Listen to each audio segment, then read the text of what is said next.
Hi friends, मैं हूं शिवाक्षी और आशा करती हूँ आप सब स्वस्थ और प्रसन्न होंगे। आज की हमारी वीडियो है Mangalore refinery and petrochemicals limited के बारे में, जिन्होंने गेट के थ्रू वैकेंसीज निकाली हैं। और नोटिफिकेशन में आगे बढ़ने से पहले प्लीज हमारे चैनल को सब्सक्राइब करें, वीडियो को लाइक करें और फ्रेंड्स के साथ शेयर करना ना भूलें। चलिए लेट्स गेट स्टार्ट। फ्रेंड्स, आप देख सकते हैं ये Mangalore refinery and petrochemicals limited है। ये एक सब्सिडरी है oil and natural gas corporation limited की। तो चलिए हम देखते हैं नोटिफिकेशन को। इसकी ओपनिंग डेट 12 जनवरी है, यानी कल है। कल से स्टार्ट होगा और लास्ट डेट है 10 फरवरी। तो 10 फरवरी के पहले आप ट्राई करिए कि फिल कर दीजिए, वरना लास्ट लास्ट में बहुत दिक्कत होती है। साइट में बहुत ज़्यादा रश रहता है, तो कभी कभी फॉर्म फिल नहीं हो पाता है।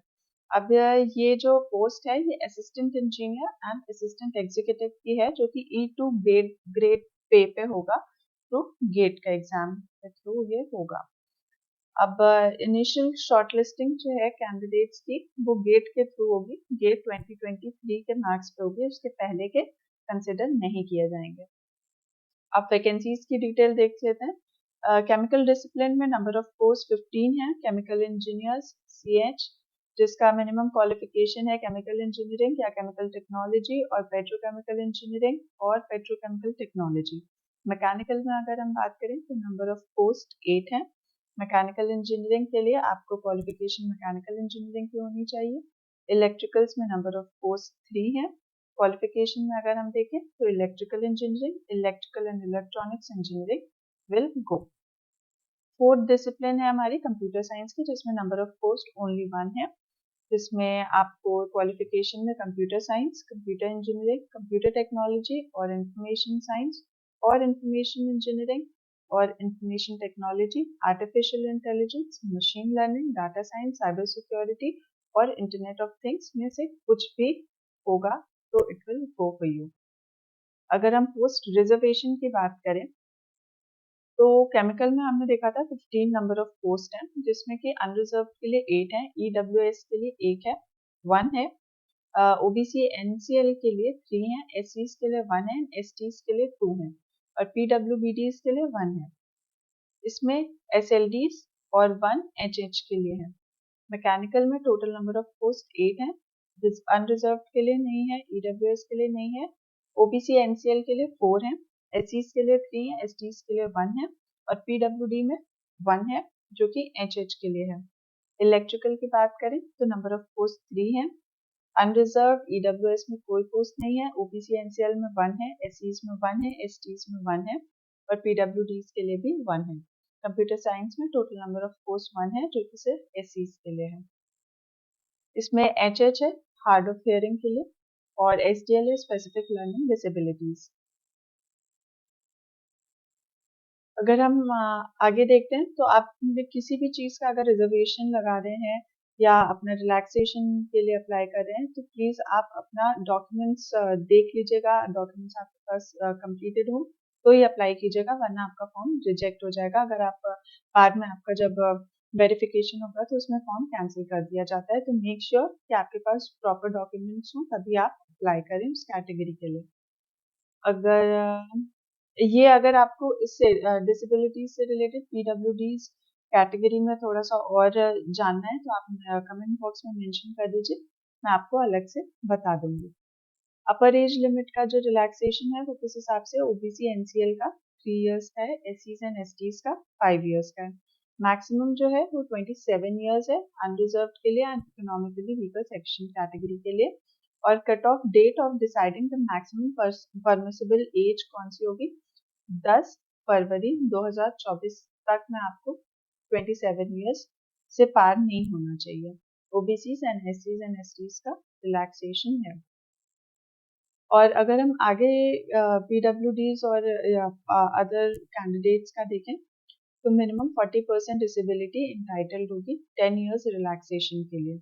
एक्स सर्विसमैन के according to government of India उनका भी रिलैक्सेशन होगा।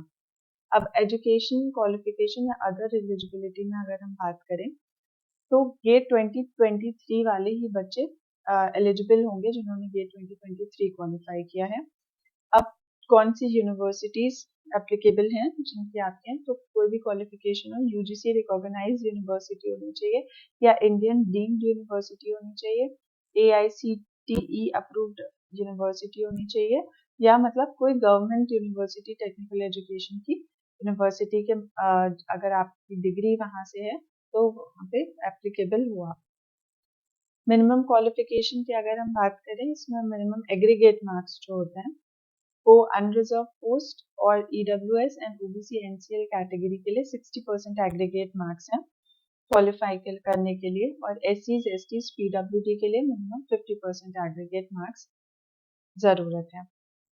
मिनिमम परसेंटेज ऑफ मार्क्स आपके, अगर आपके 59.99 है तो वो राउंड ऑफ 60% नहीं काउंट होगा। ऐसे ही सिमिलरली अगर आपके 49.99 है तो राउंड फिगर नहीं होगा। आपको पूरा 60% क्वालिफाइड होना चाहिए तभी आप एलिजिबल होंगे।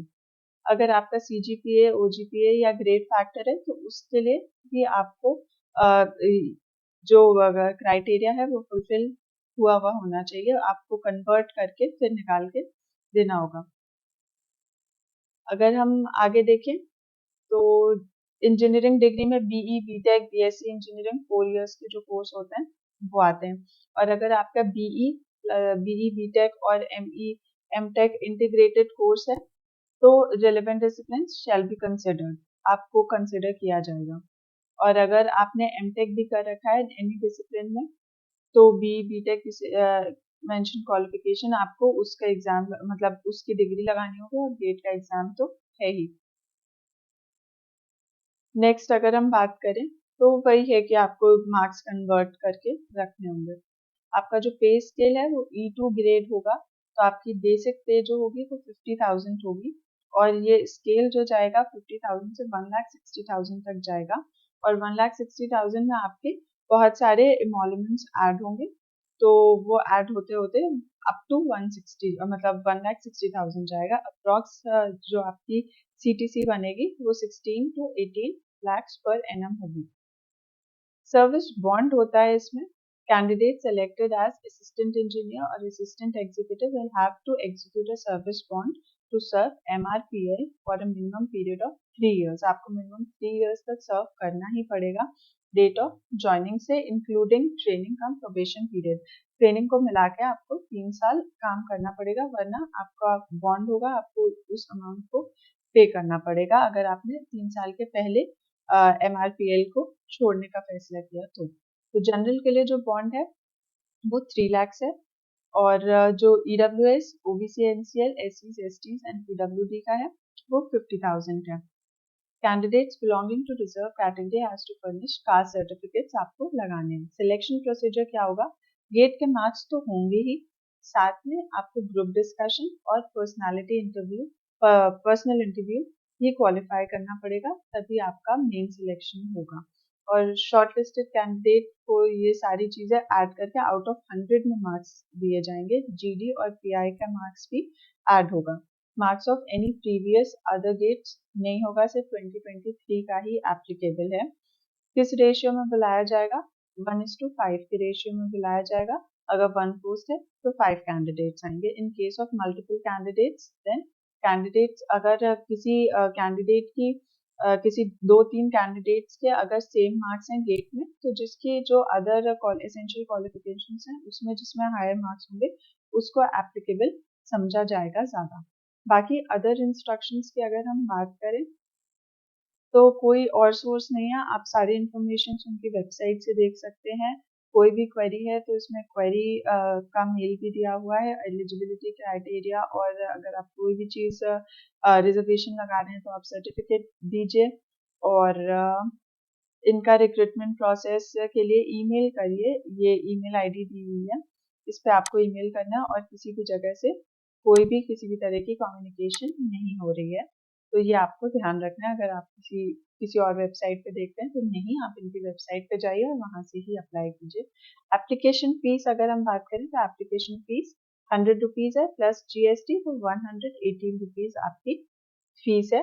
और SCs STs PWBDs ex serviceman को कोई फीस नहीं देनी है, और ये फीस नॉन रिफंडेबल है। और आप अप्लाई कर सकते हैं। ये इनकी वेबसाइट है, ऑनलाइन मोड में ही अप्लाई होगा। और अगर आप जो आप अपनी फोटोज वगैरह अपलोड करते हैं तो वो फोन से ना करें, आप अपना प्रॉपर लैपटॉप या प्रॉपर सिस्टम से ही अपलोड करें। ये सारे डॉक्यूमेंट्स हैं जो आपको उसमें देने हैं, अपलोड करने हैं, और ये सारे स्टेप्स हैं जो आप जिसको फॉलो कर सकते हैं। अगर आपको किसी भी तरह की कोई और क्वेरी है तो प्लीज आप मेंशन करिए, हम we are happy to help. And meanwhile, be healthy, be safe, take care, have a good day. Thank you.